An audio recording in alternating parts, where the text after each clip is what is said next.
Hello, everyone. Welcome to another live stream. Thank you for joining me. Let me make sure my mic is good. Okay, sounds good on my end. Hello, everybody. Hi. So let's jump right into it. Let me know if my mic sounds okay. If I need to increase the volume, let me know.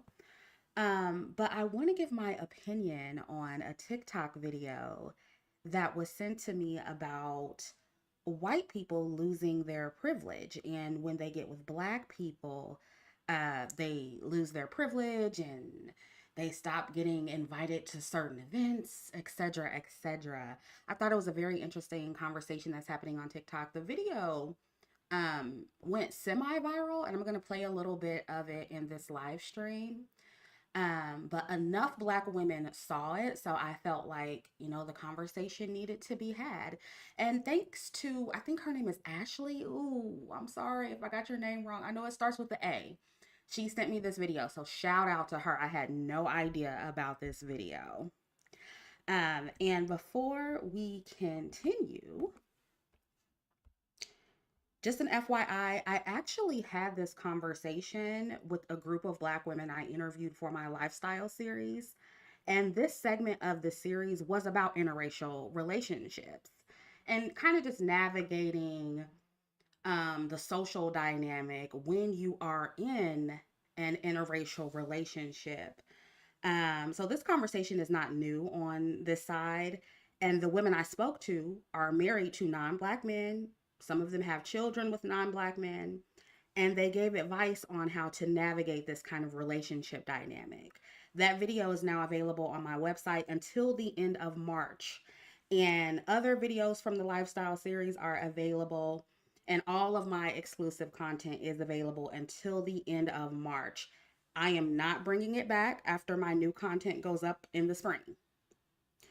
We starting over on my website when the sun is in Aries, okay? So if you're interested in securing lifetime access to all of my exclusive content, definitely go ahead and get that now, because I'm bringing it back as a favor. A lot of you asked me to bring some stuff back. You couldn't afford it during the holiday season, and you said, Chrissy, bring it back during tax time. So I brought it back for y'all. So if you want the videos, get them now. I'm not bringing them back. I know I know a lot of people say that. They be like, oh, I'm not gonna bring it back, and they bring back. No, I'm not bringing them back after this. So if you're interested in securing lifetime access, definitely grab those videos. The link is in the description box. And ladies, also keep in mind that when we talk about this dynamic with, interracial dating and navigating non-black communities, like, keep in mind that during this live stream, the point of this conversation, it isn't really about dating white men or non-black men. It's more so about navigating in upper class leveled up spaces, which happen to be mostly white. It is what it is. Okay, so this will apply whether you date out or not. Okay, whether you date out or not, because I know a lot of the girlies are on, oh, we decentering men, we don't want men. That's fine. But if you want to level up and you want to stay leveled up, this information is going to apply to you as well. Okay? What's going on? Is the sound bad? Oh, you want me to increase the volume? Okay. Is that better? I turned up the mic a little bit. Is that better?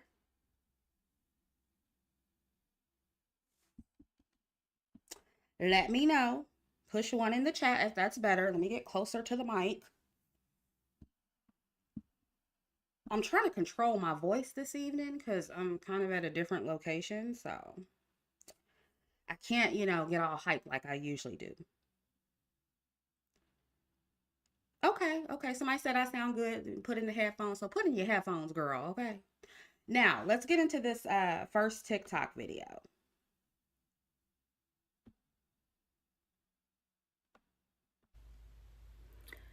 facts about being in an interracial relationship or marriage that And let me know if you guys can hear the audio. Let me know if you guys can hear the audio in the chat. nobody is going to tell you but me. So listen up. Your white partner is going to experience a decline in their white privilege, and it is going to cause a crash out like you have never seen. And here's the thing, they don't even tell the white people this. They get blindsided by it too. And the way that it works is wild.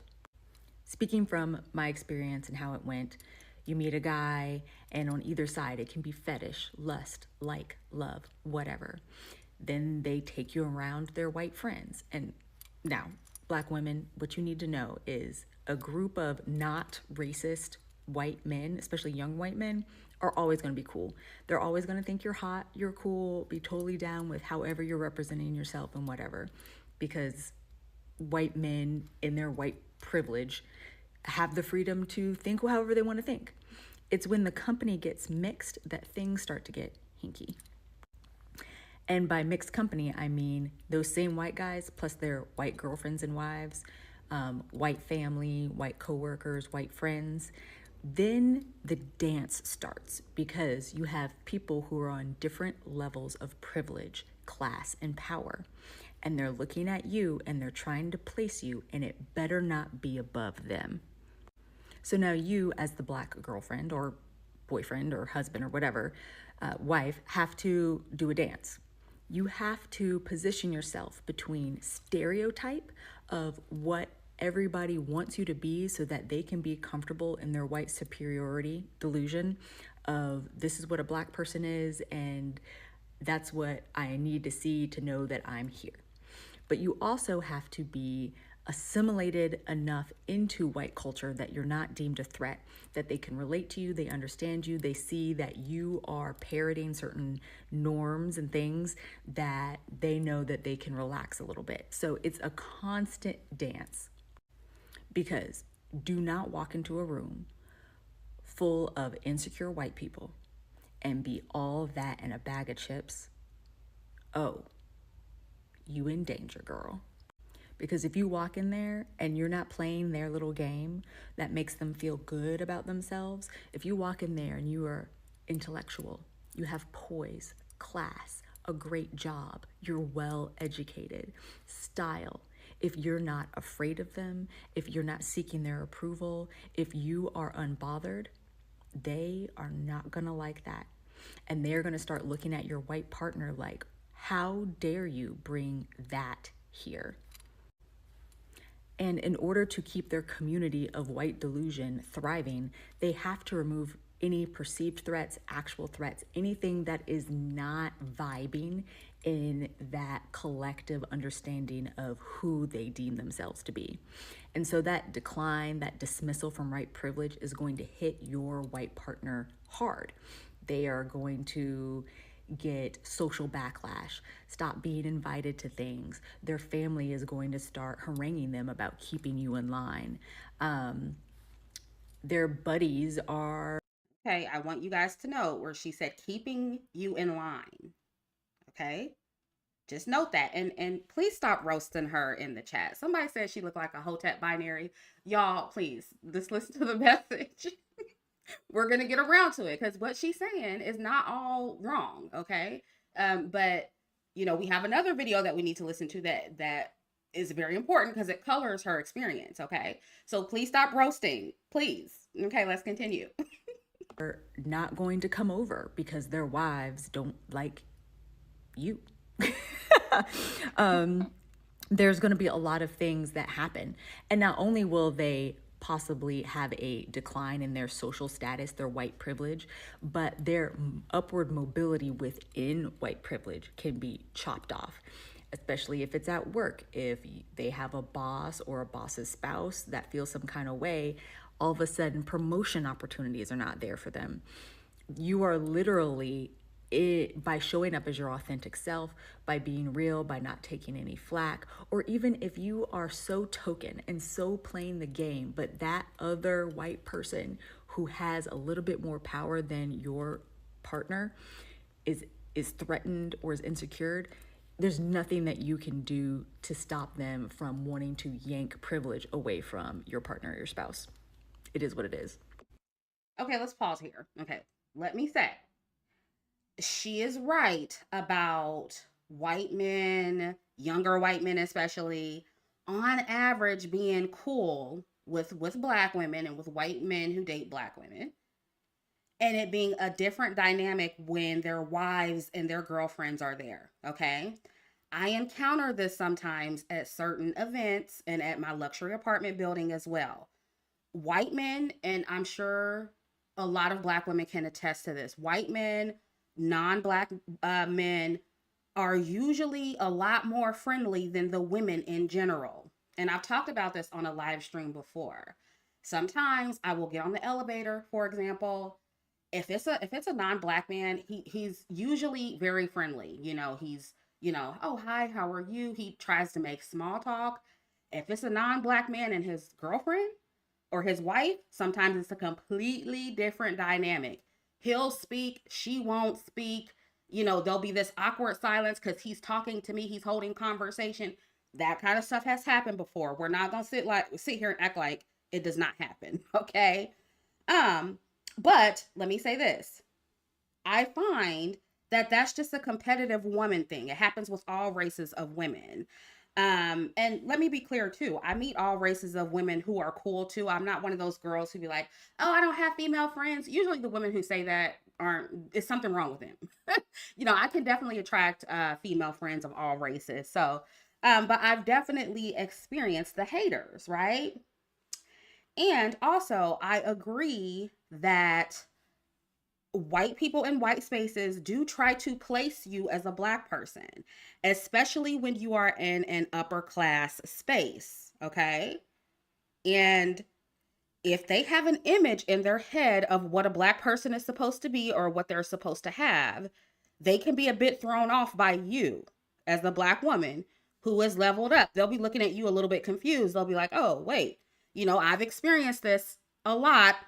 First, because my appearance, I don't have the typical black girl aesthetic. I have big, long, natural hair. I'm articulate. I'm well spoken. Not to say that there aren't any black women like that, but you know what I'm saying. When a white person has this idea of a black person in their head, sometimes they do look at you like, oh, okay, this is a different black girl. She's not ghetto. Oh my God, look, she's not ghetto. It's and even though I am ghetto, but when I code switch, obviously I'm not as ghetto, okay? So I get stares in every non-black space I walk into because on average, when I'm out in the real world, I don't look or act like the typical black woman. And the stares, ladies, are just something that you come to expect when you're around these people. You're always going to expect it. Okay. And I've definitely been around insecure white people, usually white women, okay, who are just threatened by my existence because I'm a black woman. It's definitely a thing. So I'm not going to sit here and be like, oh, this woman is all wrong. Okay. But again, I will say that this isn't just exclusive to non black people, it's not exclusive to non black spaces. This happens around black people, and you absolutely have to do a dance with black people as well, especially if they're bougie black people. So, I'm not sure if this woman doesn't know this. She might know this too, but it's like, girl, some of what you're saying applies to black people as well. And we're going to talk about that black dance a little bit later in the video because it's like, it all depends on, okay, well, what dance do you want to do, sis? What dance is more beneficial to you? Because either way, when you're leveled up or you're trying to level up and you're trying to stay there, you're going to have to do a dance, babe. It's going to always have to be a dance. Okay. And that's kind of the point of this live stream. You're going to have to dance, ladies. You can't be everywhere and always keep it real and be your authentic self and hey girl and bring up racism every 5 seconds. It's not going to work. It's not going to work out. And I'll be honest with you, okay? When I watched this video for the first time and I heard what this woman said about being around white people and not being afraid of them and making them not making them feel good about themselves, my spidey senses kind of went, oh, Sounds a little hotepish, but let me finish. I'll let her finish, right? But I immediately knew that this woman was, a little bit SJW or SJW esque, right? So I combed through her TikTok content, and lo and behold, I saw that she wrote an article about Kendrick Lamar. Let me pull this up because I did do a screenshot of this so you guys can kind of see what I'm talking about here. Let's move this up real quick.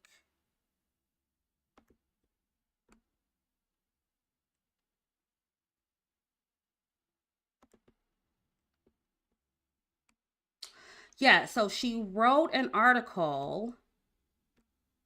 Oh, wait, why is that showing up like that? Sorry, y'all. She wrote an article about Kendrick Lamar, and she's definitely like feeding into that whole for the culture thing, right? Everything is about, racism. Everything is about black people and fighting the power, and her trying to dismantle all of the isms and the system of white supremacy. Um, and that says a lot about her perspective when it comes to this. Sorry, I'm trying to fix these visuals for y'all.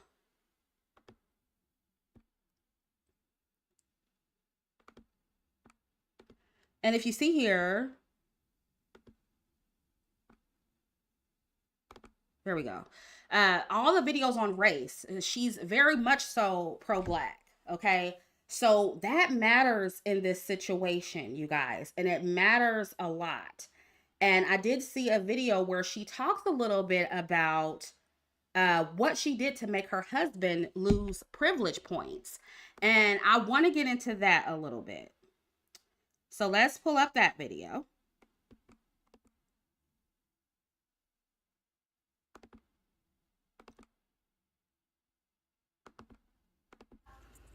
Things I did that made my ex-husband lose white privilege points. Because if you look at my other post where I talk about how your white partner in the interracial relationship is going to lose access to white privilege, some people were missing the point. Yes, sometimes I was just showing up and being like gorgeous and fabulous, and like that was enough to piss people off and then be like, you brought a Negro in here, get out. But most of the time, I was just being authentically black and causing them to have cognitive dissonance, and that was really what pisses them off. So when I was pregnant with our first child, we were in like a Lamaze, like first time parent class at the hospital. And there were like 15 couples in there. I was the only person of color, including the medical staff. And they had us go around and talk about our fears. And my fear was, and I quote, I am afraid of dying due to the insanely high, more maternal death rates for Black women in this country. No one made eye contact for the rest of the 90 minutes of the class, and then I was not called on anymore for the rest of the class. No, they did not like that. On a very expensive group trip that we took with our temple to Israel because my husband's Jewish, I converted to Judaism.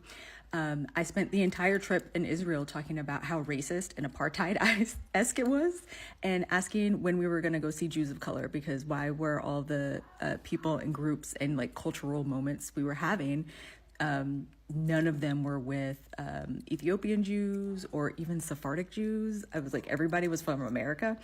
And I kept asking. So from what I'm gathering here, okay, looking at several of her videos, and especially this one, her being what she calls authentically black in these white spaces means to bring up racism in nearly every space that she's in and intentionally make all the white people feel uncomfortable, right? And that's why I say she's a SJW, very hotep, okay?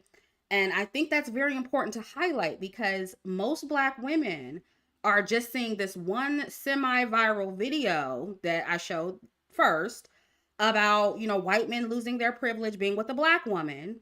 And they think, oh, this is going to be my experience. But they're not getting the full story about this woman also being an SJW at all the functions. That part matters, and it matters a lot. Okay, ladies? And I'm going to just be real with you. Even if women like this are with black men, especially if you with a black man that has a little bit of coin, at some point he too would experience being ostracized socially or lose male privilege as well, because she would likely be bringing up race at the most random, inappropriate times and make people not want to be around her and her spouse. People of all races. Let me tell you, I don't want to be at a Pilates class and talk about race. I don't. I mean, I understand, I think she said she was in a Pilates class with the white women, whatever class she was in. And they went around the room and, she told them her biggest fear. I don't want to talk about that there. If I'm at this expensive trip learning about the Jews or whatever, I don't care about black Jews at that. It's like, it's certain things certain places around certain people that I just don't want to talk about race because I know they can't relate to my experience. And it makes me wonder, like, girl, where are your black girlfriends? Where's your black mama? Because when I want to talk about race, that's who I call. And it's not to say that I can't talk about race with any of my white friends, but we don't necessarily talk about that in public. And I don't talk about race in public with my black friends either. Usually I don't. And so, this part is very important, okay? And I'm not in denial, right? I do agree that white people specifically, they have the potential to be ostracized from white spaces and circles and experience a decline, if you want to say, in their white privilege when they choose to date or marry a black person, whether it be a white man or a white woman, right? But in my experience as a black woman who dates interracially and has spoken to several black women who are married interracially and married hypergamously, because that's very important, okay?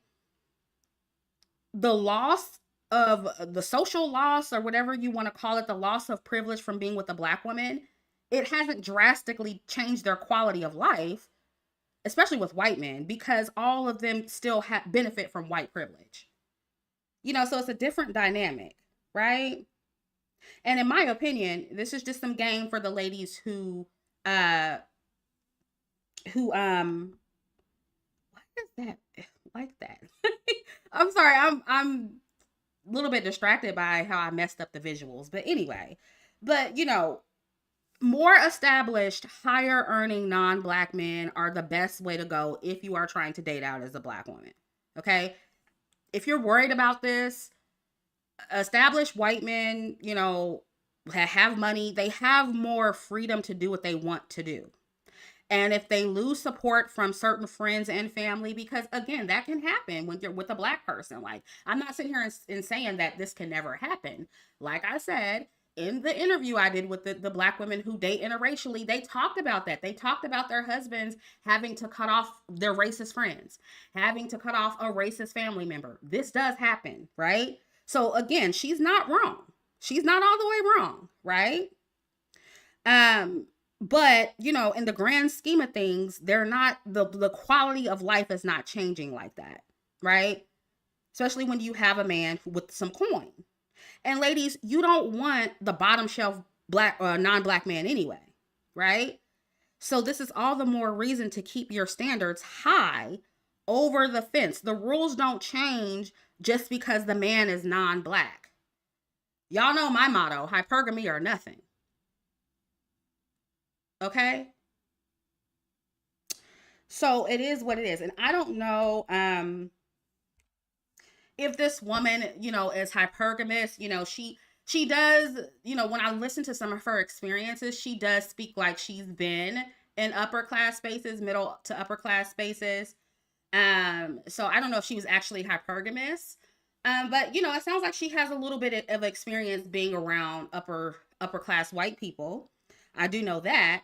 And I just know that there is a game that you have to play. And if you're not willing to play that game, and if you want to talk about race everywhere you go, then you just shouldn't date interracially. You shouldn't marry interracially. I mean, that's just what it is. And I guarantee that because I'm giving the actual steps to navigate this social dynamic instead of, trying to completely discourage black women from dating out, I'm going to be accused by somebody of telling black women to date racist white men. But I'm not telling you that. I'm just saying there is a game that you have to play. You can't talk about race anywhere. I mean, anytime you date a man of means, no matter the race, you can't just talk about racism any and everywhere. You can't. No, you people are not going to want to be around you if you do that. That's just what it is. And so, in my opinion, even though what she is saying does have validity, I feel like her personality exacerbated the issue, if that makes sense.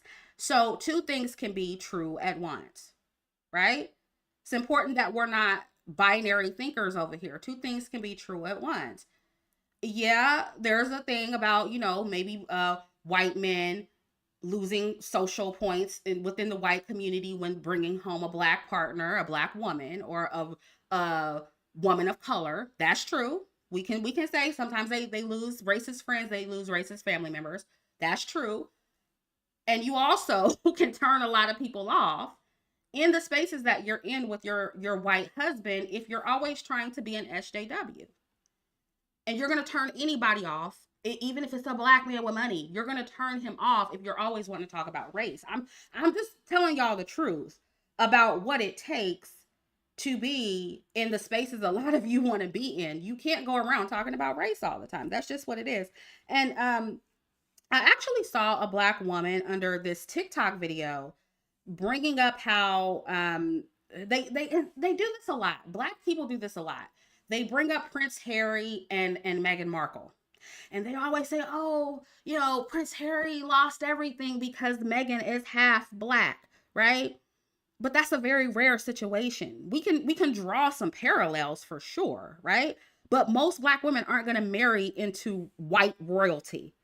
They're not going to deal with those kind of restrictions and public scrutiny because, I'm just going to keep it real. Most white men don't have that. They're not, they don't come from royalty.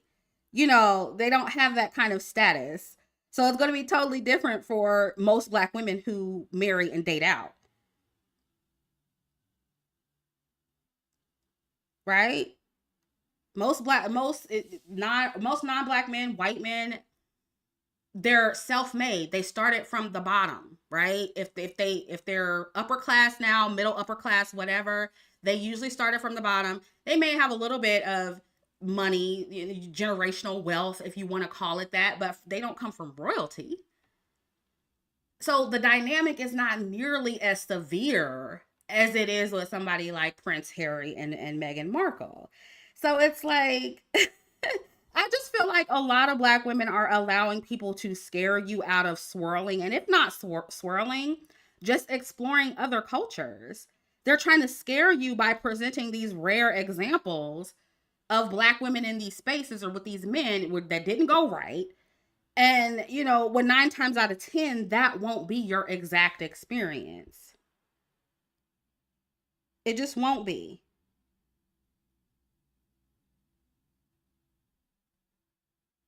Yeah.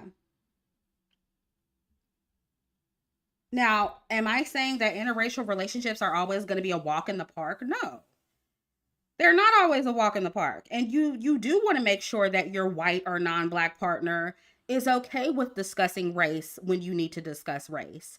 You need to make sure he's okay with making potential sacrifices for you because you are a black woman. Determining those things should definitely be a part of your vetting process, ladies. But the crash out that this woman is talking about, that she experienced with her husband, it probably had a lot to do with her being an SJW. And it's important that we not overlook that and just chalk up her experience to, oh, this is just what happens in all interracial relationships. No. SJWing, ladies, this is why we talk so much about this on this channel. Like, it's one of those things that can ruin your life. It can ruin everything for black women, not just their relationships, but access to your opportunities as well.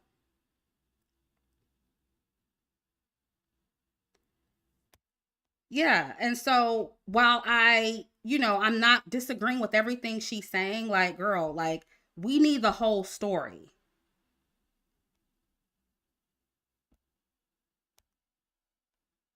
And, when I think about all of the things that, Black women refuse to do when we are in black or in relationships with non-Black men. It's like, I find it interesting the game that Black women are willing to play with Black people, right? When they get less out of playing that game than they would playing the game with white people, right? Because let's just go over the things that you can't say around other Black people when you're playing the game or trying to, go along to get along. You can't bring up misogynoir. You have to pretend that doesn't exist, right? You can never say anything too harsh about a Black man, even if he's abusive or a piece of shit, right? You have to pretend that colorism doesn't exist. And if you criticize colorist Black people, especially as a dark-skinned woman, you'll be labeled as bitter. You'll be called a hater. And oh my God, don't criticize a colorist Black man or a colorist light-skinned woman. Oh my God, all hell breaks loose. So, and don't be in the music industry, okay? Don't work with people in the music industry and ever try to bring up colorism, baby. You're going to get shut down. So, when I think about it, it seems to me that Black women, we have to do a dance in every space, even Black ones. So the way I see it is, if I have to do a dance and I have to play the game, I would rather dance and play in a space where I'm going to get the most benefits and tangibles. And guess what? That's usually not in the Black community. Bitch, I'm dancing. Okay, I'm dancing. So it really just depends on what you want as a Black woman and how much you want to advance socially. Because either way, you're going to have to dance.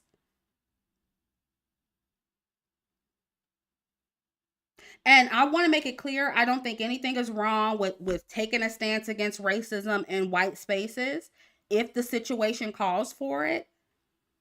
But randomly bringing up racism or any other ism, including colorism, yeah, that too.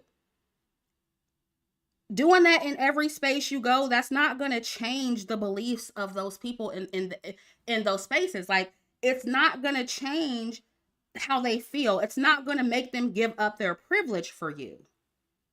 So you should just accept that those are not the spaces where you can have those conversations. Call your Black friends, call your mother, call your sister, call, your girlfriend, your Black girlfriend, and talk to her about it. But because the only thing you're going to do, constantly bringing up race in these leveled up spaces, is alienate yourself. And that is what this Black woman is talking about. She alienated herself and her husband from being an SJW. And now she's on the internet talking about, and this is what happens in interracial relationships. No, this is what happens when you're an SJW in interracial relationships. It's a big difference. Big difference.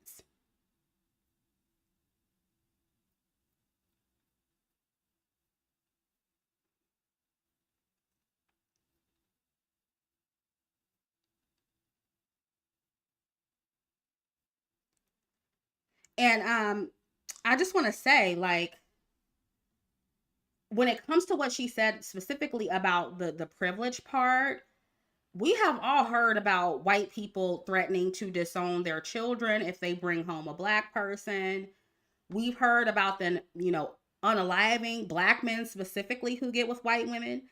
It's, it's very possible for them to have to make social sacrifices, make familial sacrifices, cut off some of their friends and family to be with a Black person or a person of color.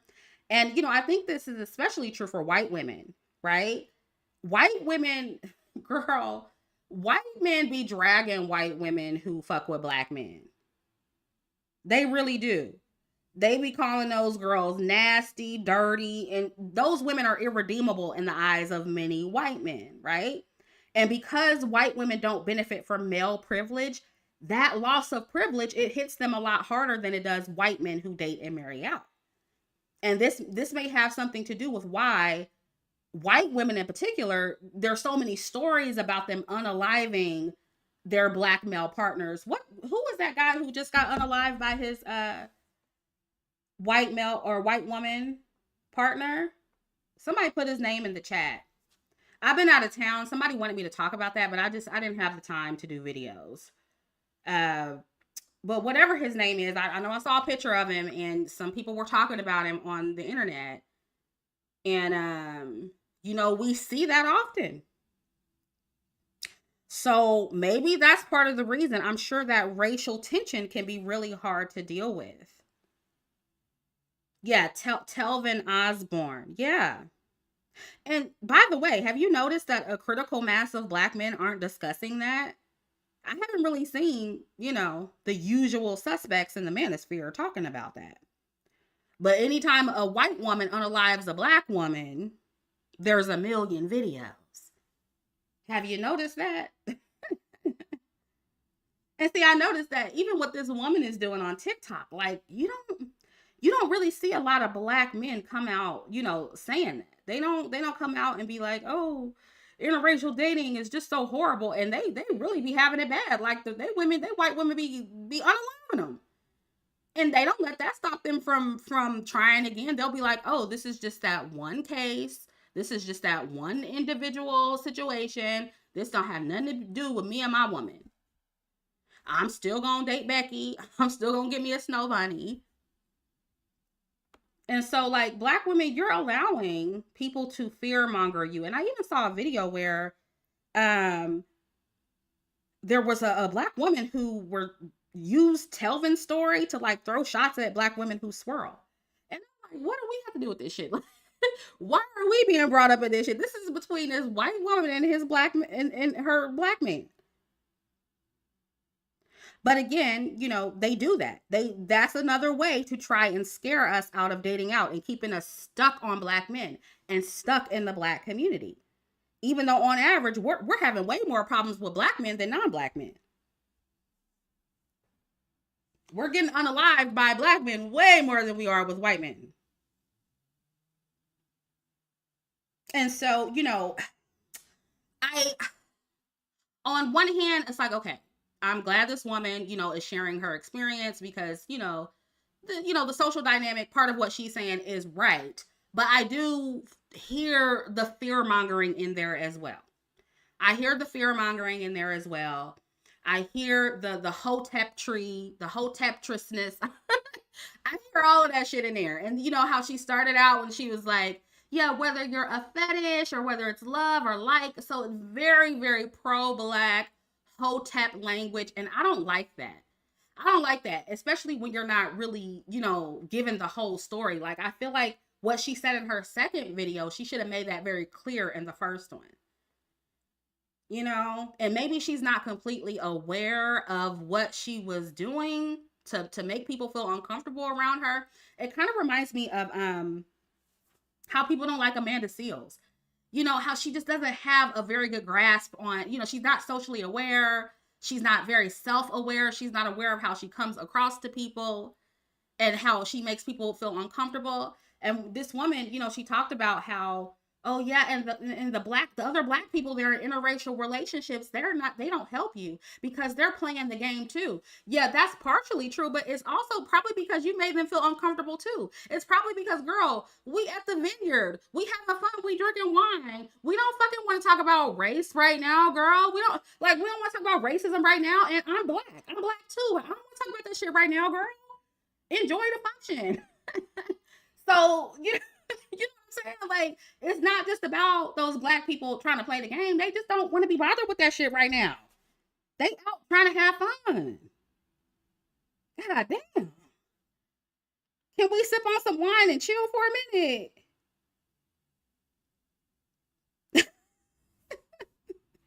And y'all know what I'm talking about. So, and I've been around, in all white spaces and even black spaces where, it's just that black person where it's just like everything got to be so radical. And you bringing up that shit at the most inopportune, inappropriate. Don't nobody want to hear that right now. Don't nobody want to hear that. So, this is why it's very important, like when you're telling these conversations, like we really need to start talking more about like self-awareness and social awareness and reading the room. We need to talk about things like that more, because I don't think some of y'all get it. Shanna says, "Hey Chrissy, one thing I don't understand is when some black women date interracially, just enjoy the expensive trip and spa. Don't turn the trip sour by bringing up race. In every expensive space you're in, race is brought up." Exactly. That's what I'm saying. Like, girl, Pilates is hard enough. I don't want to talk about how black women die the most during childbirth. Girl, I'm trying to lose weight. I'm trying to get my stomach right. The fuck? Like, I don't want to talk about that in a Pilates class. Girl, I'm already dying on this fucking machine. Like, girl, we don't want to talk about that right now. We don't. And I'm a black person. I don't want to talk about that shit. So I know the white people don't.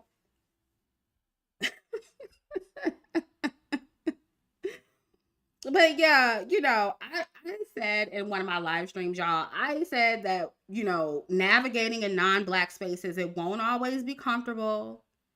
And the same is true here, right? But on the other hand, with the way so many black women are struggling in the black community, and with the way black men bring you down socially and financially, because let's be clear, y'all remember that article that came out some years back where they said that black women who get with black men bring them down socially and financially, specifically financially.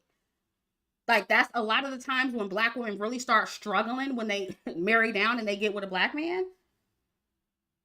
Yeah, so y'all on here talking about, oh yeah, and when you're with white men, they lose their privilege. Well, what about what you lose when you with a black man? What about what you lose? And there are actual statistics on that. That's real. The data is out there when it comes to that. But you don't allow that to deter you from dating black men.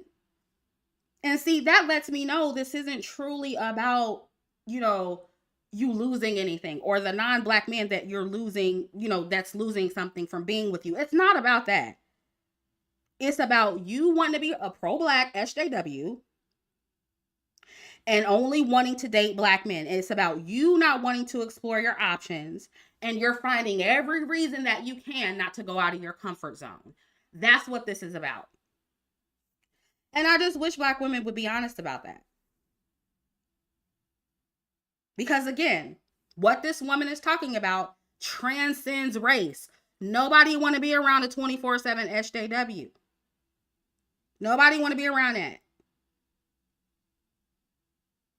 Ask Amanda Seales. And mind you, remember, Amanda Seales was around, Amanda Seales was within an elite network of black people. They didn't want to be around that shit. So again, this transcends race. People in general don't want to be around that kind of personality. And when it comes to playing the game, ladies, you're going to have to do a dance. It's not always going to be comfortable. Yes, people are going to be racist. Yes, people are going to be colorist. You can't address that all the time in the moment. You just can't.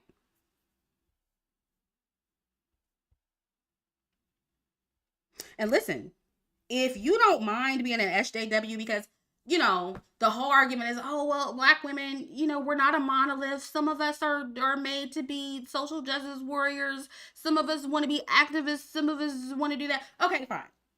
If you don't mind that and you like being an SJW, you want that to be your identity, fine. But in my opinion, if that is the path that you choose, you should not marry a white man. Simple. Simple. You just shouldn't marry a white man.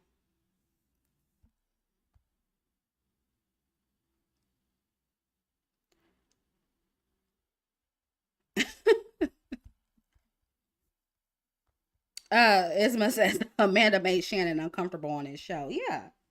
He wasn't trying to talk about all that shit. Amanda Seales makes everybody uncomfortable. I'm not even saying that some of what she say don't be facts, because they do. But it's like, girl, we don't want to talk about that all the time. We don't. And then the thing is, again, if you are comfortable being in that role, then don't turn around and complain about people not wanting to be around you, because that's just what you sign up for when you do that. And if you want to be that, you shouldn't have children with a white man. You shouldn't date a white man. You shouldn't marry one. You shouldn't consistently frequent white spaces. And you also, I'm just going to be real with you. You also shouldn't be around people who are leveled up and trying to stay leveled up, because, again, there's always a game you have to play in these environments, whether you're married out, whether, you're dating, whether you're single, you're always going to have to do a dance. Just like you play the game and code switch at work and don't talk about certain things at work and at church and, wherever else you go where it's not appropriate to talk about those things. And I also want to say this. If you choose to opt out and not play the game, because I saw one woman under these videos and she was like, oh, this just sounds so exhausting. Like, playing the game, doing the dance, it just sounds so exhausting. Again, y'all code switch at work, you code switch everywhere else, but here, for some reason, it's exhausting. But fine. If you find it to be exhausting, there's nothing wrong with that. Opt out and don't play. Personally, I didn't like corporate office politics. That's a game that I no longer wanted to play. So I decided to work for myself. So there are certain games that I opt out of as well. There are certain performances that I don't want to do any, because I felt like, shit, the sector I was in corporate America, it wasn't paying me enough for me to play that game. It wasn't paying me enough to perform in the way they wanted me to perform. Because, bitch, I will perform. I will dance for the right amount of money. I will. Right? But in corporate America, in the job I was in, I didn't feel like I was getting paid enough for that. And so I didn't do it. And I didn't want to, go through years and years of school and student loan debt to climb up the corporate ladder and continue to perform in that way. So I said, I'm going to work for myself. So I opted out of that game, right? So I understand the desire wanting to opt out of the performance and not wanting to do the dance. I understand that more than anybody. But if you decide not to do the dance, don't come to the internet and present your story like your experience is going to be every Black woman's experience, because it won't be. Especially for Black women who don't mind playing the game in the area that you didn't want to play the game.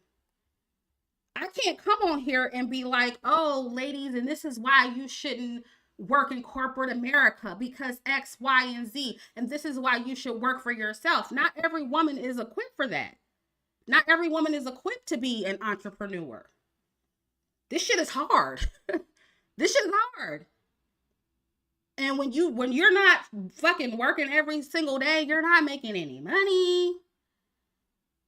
You got different months that look, 1 month is going to look way different from the next month if you weren't productive enough. And when it comes to YouTube, the trends change. 1 minute you're popular, next minute you're not. 1 minute people like you, next minute they don't. 1 minute YouTube want to pay you, next minute they don't. It's very unstable. Being an entrepreneur is unstable as fuck. Not everybody is cut out for that. Right? And not everybody is going to have the same experience I had at corporate America, because some women actually like it.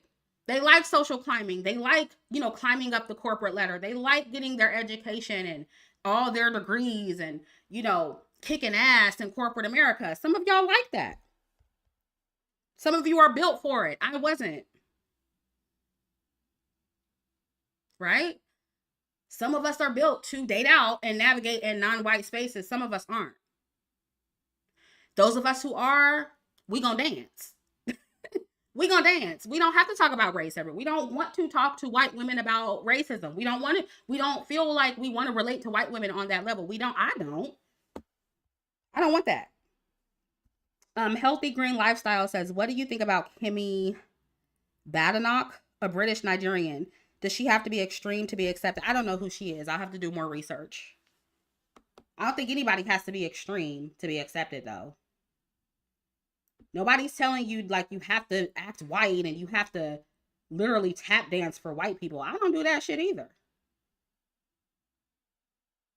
But when I'm in spaces with them, like I feel like a lot of this is coming from the fact that some of you Hotep black women, some of you SJW black women, you still want approval from white people. You still want them to apologize to you about racism, like you still want them to understand your plight. And even if they do, baby, they're not gonna put their livelihood over yours. They're not gonna, be like, oh, I'm so sorry. I'll give all my privilege to you. You're not gonna get out of anything out of always bringing up race to them anyway. Girl, I go in these spaces, I get what I need, and I bounce. I get in there, I do my dance, I play the game. How are you? Hi, how are you? Oh, I love your outfit. Oh, great. Yes. Yes. All that little fake shit, all the little social niceties. Hi, yeah. And we do all of that. And we go to fuck home. It ain't that serious. I don't want to talk to them about racism. I don't want to talk to them about colorism.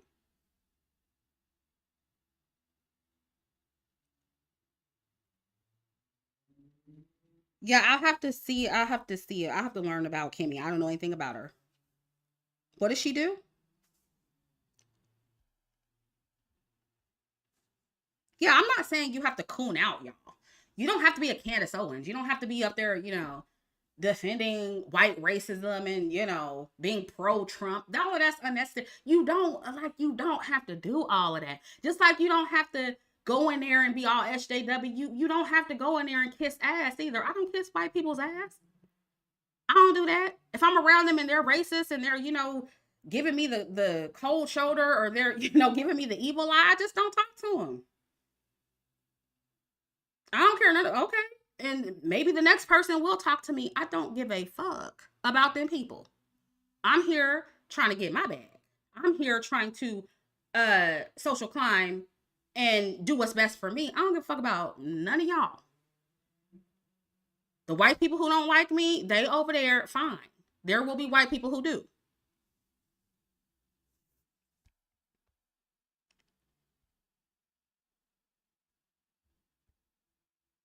So yeah, you don't have to kiss no ass. And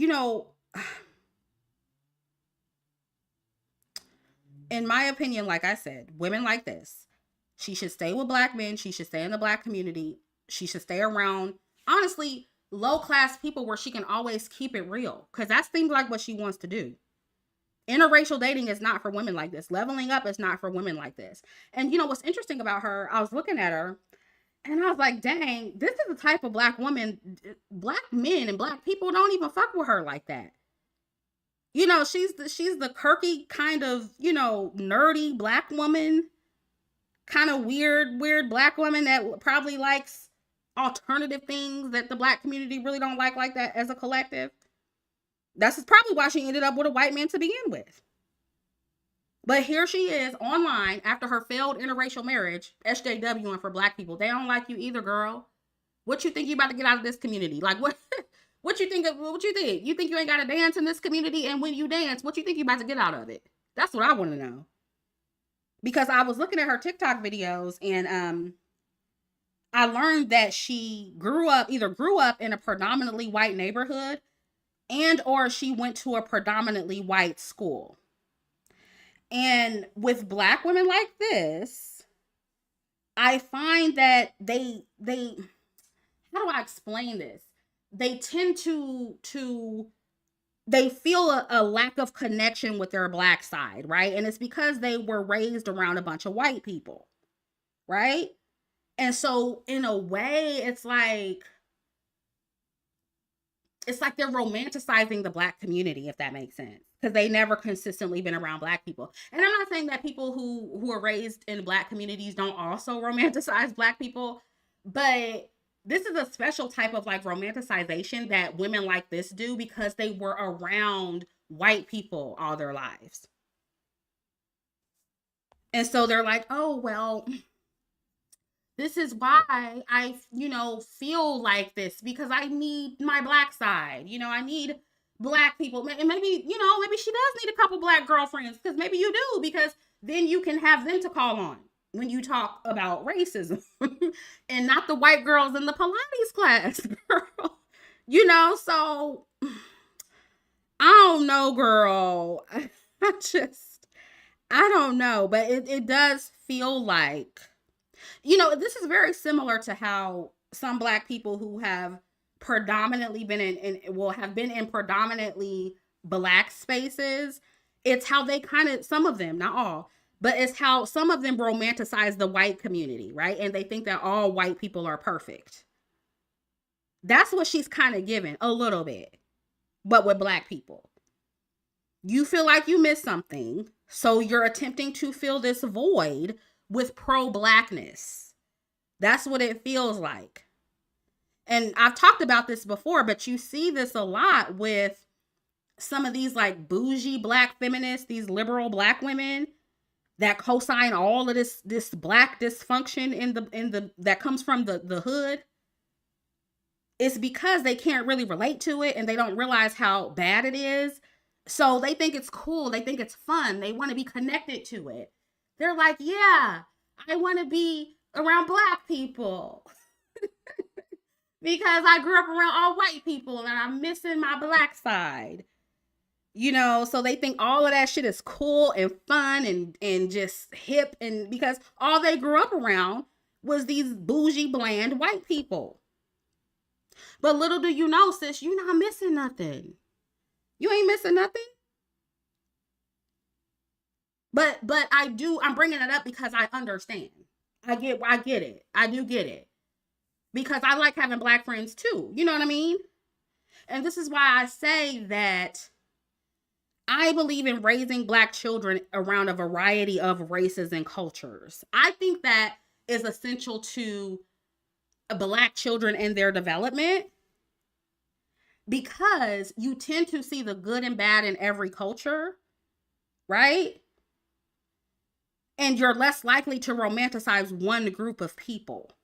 Because I saw this woman, and again, I'm not a parent, but I did see this woman say that she put her kids, her mixed race children, in a predominantly white or a predominantly black school.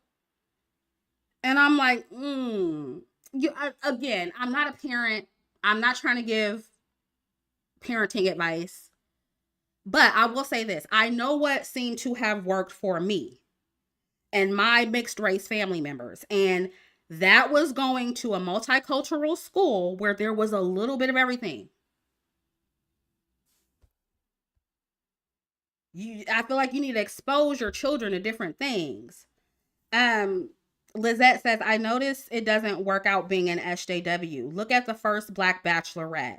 She also became SJW lately before she divorced. Yeah. And that's another thing that happens. You choose poorly.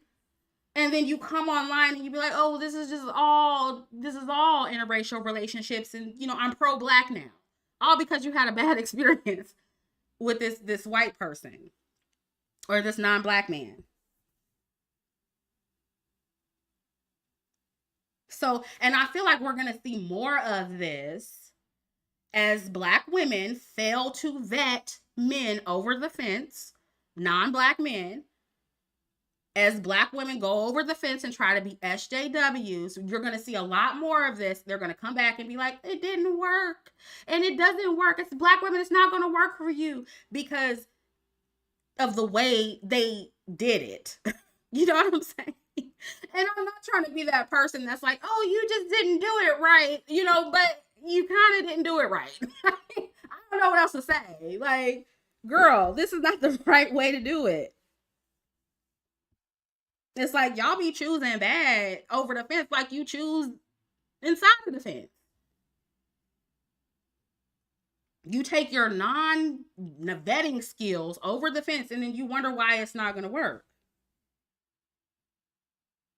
Or you go over there with these unrealistic expectations and you wonder why it doesn't work.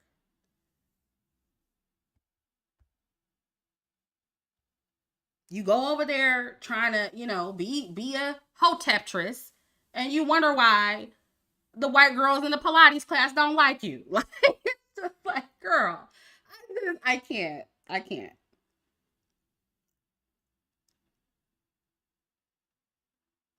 Yeah, yeah. Y'all are saying that multiculturalism is best. It is. And I said before that I started out in a predominantly white Christian private school. I don't know what my mama was thinking, what my parents were thinking. Well, they were trying to shelter me. That's really what it was. So they put me in the predominantly white Christian private school. They came to their senses and took me out of there. I was in third grade, and they put me in public school, and it was a very multicultural public school. And outside of school, I was also in, various activities around so many different cultures. I was in gospel choir that was all black. I also did ballet that was multicultural, mostly white. I did African dance at one point. I was in an acting group. Me and my mom, we constantly went to operas. We went to the symphony, which of course, places like that, mostly white people and other races of people. So I was around everybody. And, I feel like that really helped me not only not feel like the oddball because I was around people who look like me, right? I didn't feel like, oh my God, I'm the only black person. I was, in some places I went, I was around people who looked like me. But other places I wasn't. And so it was like, okay, it was mixed up. And it helped me be more open-minded and not have imposter syndrome and always have to be around one single group of people because I was around everybody. And I will say, my mama was pro-black in the household though. She was pro-black in the household. So I had to decondition myself from that later on. But in all her pro-blackness, she wasn't letting that stopping her from going places and exploring. My mom's an Aquarius. She's very cultured. She wanted to be everywhere and do everything.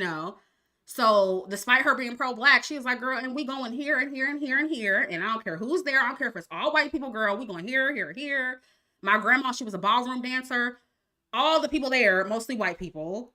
So, and I think that if that wouldn't have happened, I wouldn't have been able to social climb, is what I'm saying.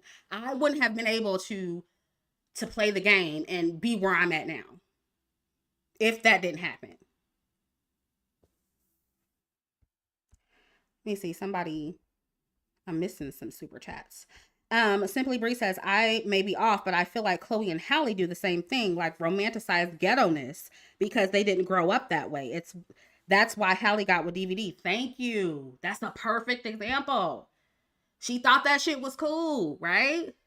She saw all these ghetto black girls on Instagram. Oh, I want to be like that. I want me a hood baby daddy. They're so cool. And look what happened. She learning though. She learning, ain't she? She probably like, dang, I'm not about this life. I thought I was about this life. I ain't about this life. That's what happens. Chloe, Hallie what I said, Chloe, Hallie is learning. Chloe gonna learn too. Lizette, thank you for the sticker. Thank you. Princess Lioness says DVD is not hood. Okay, well, he tried to be hood, girl. He tried to be.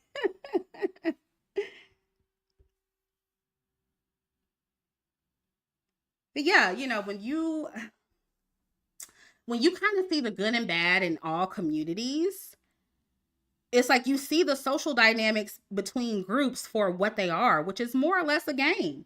This is a game. It's all a performance. No community is perfect. No community is without flaw. Like, that's not a thing. And what I'm here to do is help you guys, black women, successfully navigate in spaces with people who, yeah, they may not like you, but you still gonna be there and you still gonna come out on top at the end. Be clear, I'm not here to make you like all white people or shame you into assimilating with them. This is about playing the game. This is about doing the dance, even if it's temporary. Like, and that's another thing. You ain't even got to do the dance all the time. It can be temporary to get you where you need to go. You don't even got to do it all the time. And you don't have to like all white women. And that brings me to, I want to say something else before I go. Um, what this woman on TikTok said about the social dynamic with racist white people, especially when you are a black woman with a white man. The truth is, when you are navigating in non-black spaces, especially when it's a high upper class space, right? You are going to encounter jealousy from non-black women, even if you find individual non-black women in those communities that you like and you trust. Because we often hear things like, oh well, black women, how are you gonna date white men and non-black men if you have a problem with their women? We hear that a lot. Yeah, well, if you have a problem with them, how are you gonna date white men? And it's like, they have a problem with us and they date black men. They're always gonna have a problem with us. I'm trying to move this red space down. Let me see. There we go. So I'm about playing the game. I'm not necessarily about you thinking, that you're gonna make all these non-black woman friends. It's just playing the game. It's just the social niceties. You know what I mean? And it's like, even when you're in these spaces, like, because when I hear that, I'm like, that got to be coming from people who've never been in leveled up spaces with non-black people, because you're gonna have a problem with some of them because some of them have a problem with you. That's just what it is. It's not about harboring any resentment or anger for white women. It's just what it is. Like, if you're in a certain space that they think you don't belong in, if they're insecure, you're gonna experience jealousy. So you don't have to like all of them, right? Um, and I do have close white and non-black friends and associates, but I am under no illusion about the collective of non-black people and non-black women. They don't mess with us just as much as we don't mess with them. They're very tribal, just like we are. So when people be like, oh, you can't date white men and still hate white women, first of all, we don't hate them. We just acknowledge them for who they are. They're very tribal. Some of them are very jealous. It is what it is. So I would never call black women, quote unquote, haters for not caring for most white women and being suspicious of most of them, or just not really trusting most of them. You shouldn't. We talking about playing the game, though. We ain't talking about liking or trusting most of them. That's not what we're talking about. But you need to, if you want to be friends with them, you need to vet them before you get close to them, just like anyone else. You don't have to like all of them, though, because they damn sure don't like you. All of them don't like you. And, if you're of the mindset that black women coming together and discussing the jealousy that happens from non-black women, if you're of the mindset that that's hating them or hating on them, then you don't have the range for this discussion. I don't know how else to put it. You're just not smart enough for this discussion. And you probably need to grow up and come to terms with reality, okay? The truth is that if you are a black woman, especially one who is leveled up and you navigate in certain spaces, you're in a certain class, you're going to sometimes encounter jealous non-black women just because you're black. And us talking about navigating that social dynamic, that does not mean we hate all of them. That's a little girl way of thinking. And it's a stupid way of thinking, if you ask me.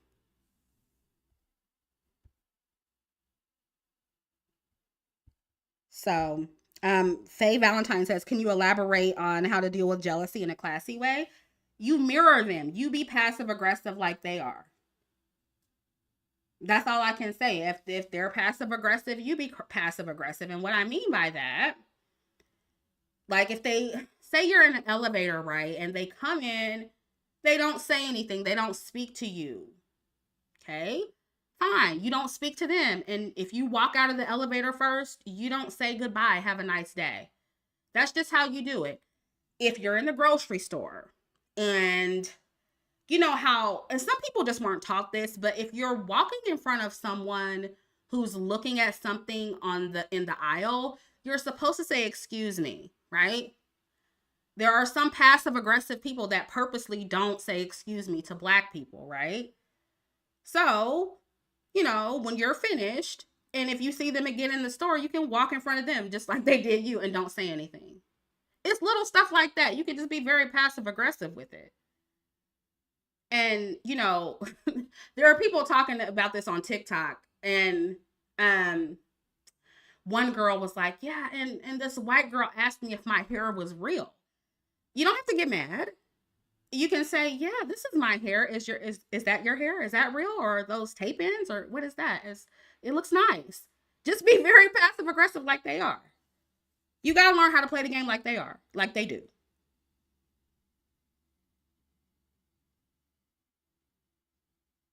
And you again too, you don't have to fight every battle. You can just ignore them if you want. Some of them I just ignore. But if I feel petty that day, I'll get them back. Yeah. Yeah, you need to master mirroring. Don't go off, don't fly off the handle. Just throw it right back at them. X Bunny says ask if that's her real hair color. Yep. That's a big one. Yep. Mm-hmm.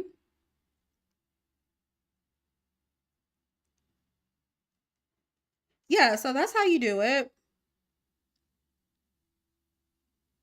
But yeah, saying that, you know, teaching black women to navigate these kind of social dynamics when it comes to jealous, insecure, non-black women, that's not hating them. That's just being, you know, real about how some of them are. This is what some of us have to deal with. And I have to bring this up, but it's also a stupid little girl way of thinking to say that black women, especially dark skinned women, hate all light skinned women and mixed women, or hate our mixed race daughters because we will call out colorism coming from light skinned and mixed race women. It's like anytime we call out any jealousy or behave, or, you know, passive aggressive behavior or aggressive behavior from non-black women, we're always hating. But no, that's not always the case. Some of the time they're hating on us, and we have to call it out, or we have to put them in their place.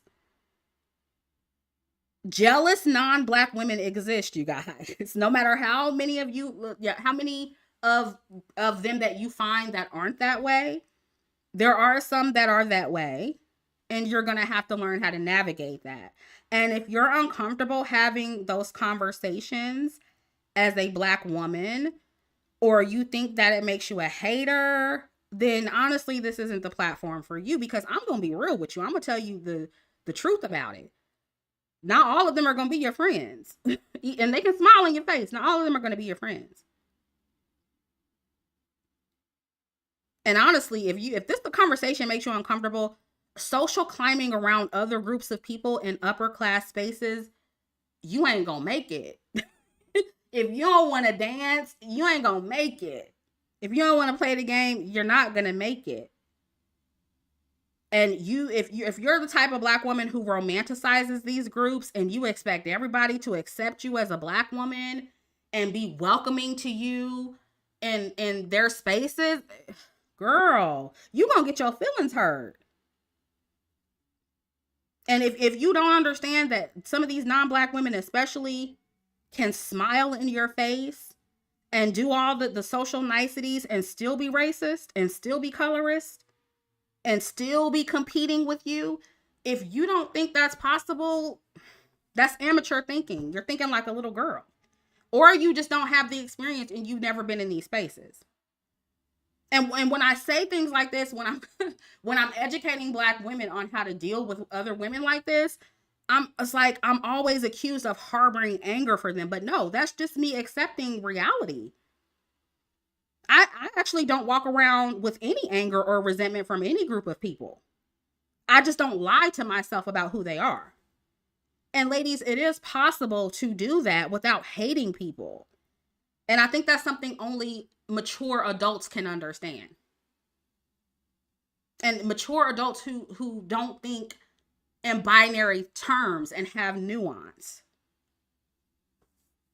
And so I'm here to help Black women navigate reality. I'm not going to tell you to bury your head under the sand. I'm not going to tell you to pretend that racism and colorism doesn't exist so you won't look like a hater.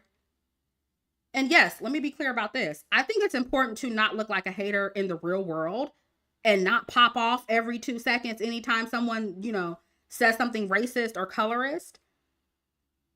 But I've never suggested that Black women pop off. And I don't do that in my real life. But on my YouTube channel, yes, I'm going to give you the real deal. I'm going to give you the knowledge that you need to keep in the back of your mind when you're dealing with these other groups. And some of it is just is what it is. And if you're worried about being authentic all the time and, never being fake, you're just not going to make it. It's not for you, Opt out of the game. Opt out of the dance.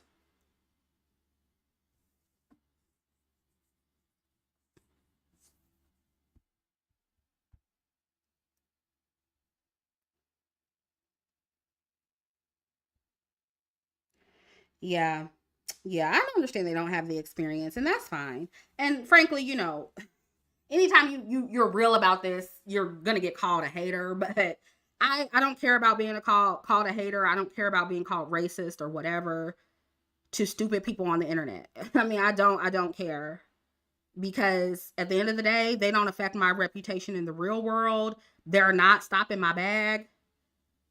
All I care about is telling the truth, and for Black women who my message is gonna help, because I don't know about y'all, I don't hear hardly any platform that is supposedly pro Black woman telling Black women, and especially dark skinned Black women, the truth about these kind of social dynamics and how to actually navigate them. All I hear from people is like, "Oh, you'll be fine. Just go over the fence and just be nice and don't be a hater and you'll be fine." And it's like, no, it's a little bit more than that.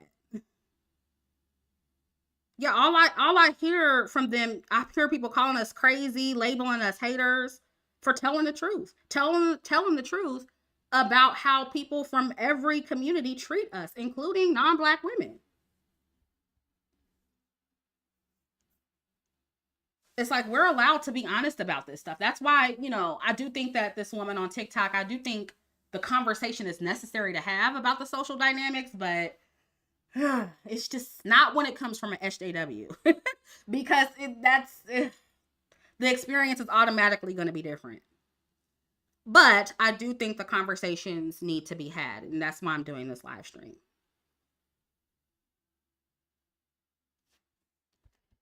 So yeah, ladies, this boils down to whether or not you're willing to play the game, you're willing to dance. And in reality, look, the answer is going to be different for every Black woman, right? But just know that if you're interested in leveling up, you're going to have to play the game. You're going to have to do the dance at some point. So the real question is, which game and which dance is more beneficial for you and for Black women in general? And I think y'all know the answer to that question. Is it dancing for the Black community, doing the dance that you have to do to be accepted and level up in the Black community? Or is it in other communities? That's what you need to ask yourself, because you're going to be doing a dance either way. And all I'm saying is choose wisely, and don't choose based on a romanticized version of a community, especially not the Black community. Because listen, you're going to set yourself up to be let down and disappointed. So, I'm not trying to attack this lady on TikTok, but I just feel like this topic, it was a good topic, but it deserved a little bit more nuance. That's all. That's all.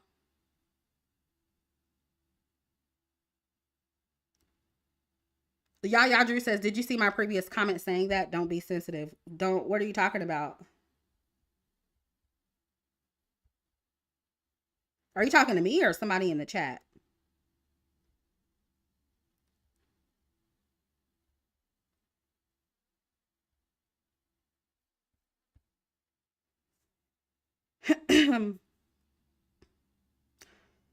Rose says it's always about walking on eggshells. Well, you know what? Everybody, and I think this is a little bit of a misconception, but everybody in upper class spaces walks on eggshells, even white people.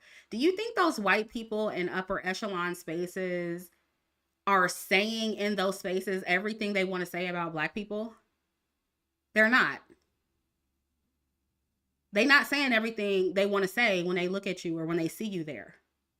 I'm not saying that all of them are thinking anything bad, but for those who are, do you think they're going to say it? No. Girl, what they squabbling about in the chat? I'm missing something apparently. What's going on?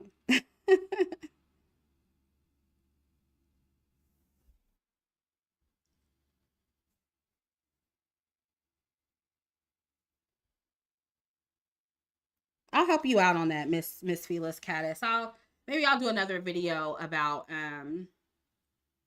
passive aggressiveness and putting together maybe a list of clapbacks. Because I'll be honest with you, I'm very good at coming off the head with shit. Like when I'm faced with stuff like that, I'm just good at just thinking of stuff. But like I said, just start out with mirroring. Start out with mirroring their behavior if they're being passive aggressive towards you.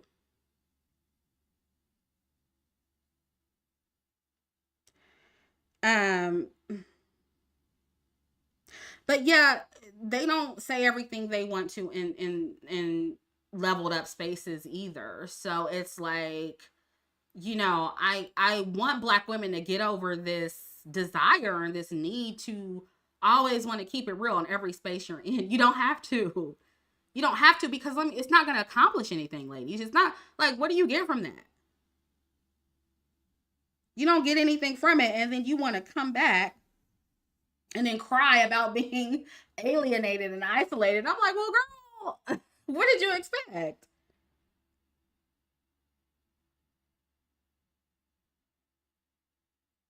Yeah, I'll put together some phrases for y'all, and I wanna talk more about social strategy and navigating these spaces more, because I don't think that I feel like black women, a lot of y'all just don't get it. It's like, girl, I mean, but you seem to understand it in other areas. That's what's just so interesting. Like, or you just don't believe that, you're doing a dance when you're doing one, especially for black people. Like, you don't get that you're always doing a dance. You're doing it at work, you're doing it with black people, you're doing it with black men, just to go along to get along.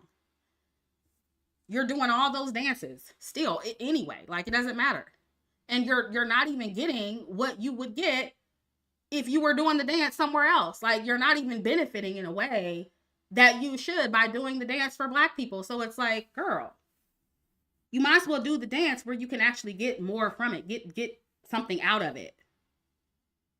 But yeah, we'll talk more about this in other videos, especially as they come up. Because girl, I feel like TikTok is unhinged. Like, it just be some. I'd be like, what? Like, did you like? What are you not getting? Like, it's just so, it's so much hotepetry over there. It is so much social justice warring over there. Like, that's why I'm always like talking about videos that they do over there, because I'm like, girl, and they leading all those women over there astray. It's just a sad situation. So I just feel like it needs to be talked about. Again, I was not trying to attack this woman. The conversation just needed more nuance. That's all. That's it. So yeah, we'll talk about this later, y'all. Thank you for listening. Make sure you like, share, and subscribe. If you want exclusive videos on the website, they will be up until the end of March. I am moving my website in a totally different direction. When the sun is in Aries in the spring, basically, I'm starting anew in the spring on the website. And so I'm not bringing that content back. So if you want to secure lifetime access, go ahead and get the videos now. The link is in the description box. So I hope you guys enjoyed this. I hope you learned something. If you want me to expound on anything I said in this video about social climbing and navigating upper class spaces, definitely leave the question in the comments, or you can email me at askchrissy.com or askchrissy@gmail.com, and we'll cover it in a future video, because I think we need to talk more about this now that a lot of you are have opened your mind to interracial dating and, you know, exploring your options, we need to talk more about navigating these spaces, girl, because y'all get on the internet and y'all sounding real immature and real like you don't know what you're doing. And I'm not saying I know everything, but I know a little something. Okay, I know a little something. So anyway, I'm leaving. Love you guys, and I'll talk to you later. Bye.